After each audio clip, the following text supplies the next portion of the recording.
Tim was a small guy but a smart ass. When he lined up Nicole Jones to take to the prom, he just could not let go of the fact that I still had no date.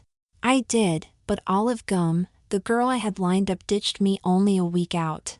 It turns out that she was a lesbian and was going to go with another lesbian.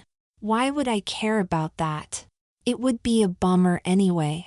No chance of action after the prom with a lesi, and no summer beach dates either. It was just as well I found out when I did. What's more, Olive ditched her dress at my mom's beauty salon where she was going to prep for the prom. It turned out that she was going to the prom in a tux, with her partner yet to be announced. Tim called me a sissy. He said that everybody now knew that Olive was into girls, so if she said yes to me, that must make me a girly boy. I always figured that Olive must be fighting her feelings, so she picked me because I was the opposite of a sissy. That's my story anyway. I was stewing about the whole thing, and my mom was talking about whether she could call Olive and use the power of suggestion to bring her back. My mom is into hypnosis and says she uses it at her salon to help people remember their beauty routines. I told her that hypnosis can't make a gay girl go straight. Then the boom came down on Tim. I suppose that I should have been happy, given all the shit I had put up with, but it was a bigger bummer for him. The girls Olive Gum would be taking to prom was Nicole Jones. Tim had been dumped the day before prom. Everything Tim had said about sissies would fly back into his face. How good is that? And yet, I was ready to give him a way out.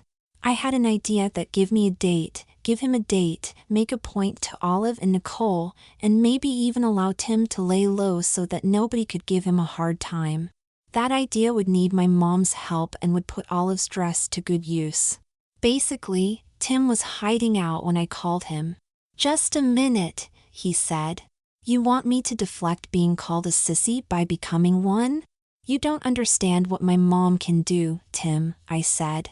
"We have just over 24 hours to get you ready. My guess is that nobody will know that my date Tina is really you. Nobody except Olive, whose dress you'll be wearing, and maybe Nicole. But hey, they forced us together by getting together without telling us, right?" He could not deny the logic or the justice of it. So, Tim came around to my place the night before prom and slept over, and that night my mom began the transformation that changed lives. The hypnosis was just to pick up and retain certain girly moves and traits. Mom knew all about those. But most of the work that began that night was physical. By that I mean stripping all the hair from Tim's body and sorting out the fitted underwear which would give him a feminine shape. Part of that involved tucking his nuts away, and part of that involved an injection in his butt to keep his pecker sleepy. Once he was hairless and moisturized, Mom had him sleeping in the extra bed in my room but wearing a girl's nightie. Tim seemed more puzzled than objecting. I guess that was the hypnosis. As I went to sleep, I could hear Tim practicing a whole bunch of little phrases given by Mom.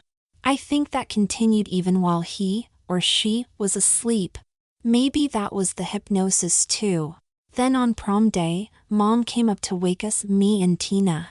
That is what she called her. She laid out a dress for her to wear and she put it on without a word of resistance. We sat down to breakfast and all those little phrases came out in a girly voice, things like, "Thank you so much," and "Oh, this is truly wonderful," or my particular favorite, "I'm just so happy at the moment." I thought that it was just Tim practicing. Was it the hypnosis thing?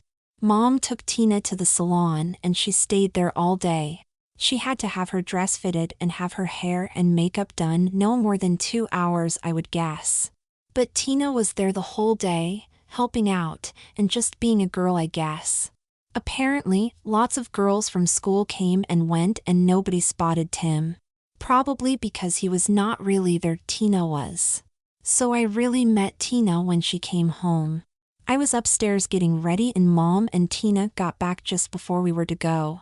Mom called out for me to come down and see my date. And there she was. In the purple dress with the sparkles on it. Her hair had been extended and colored and was swept up in a special style with a jewel in it to match her dangly earrings. Her makeup was perfect and she looked simply beautiful. "Here is a corsage," said my mom, handing me a package. "Give it to Tina." Maybe I was a little slow to react.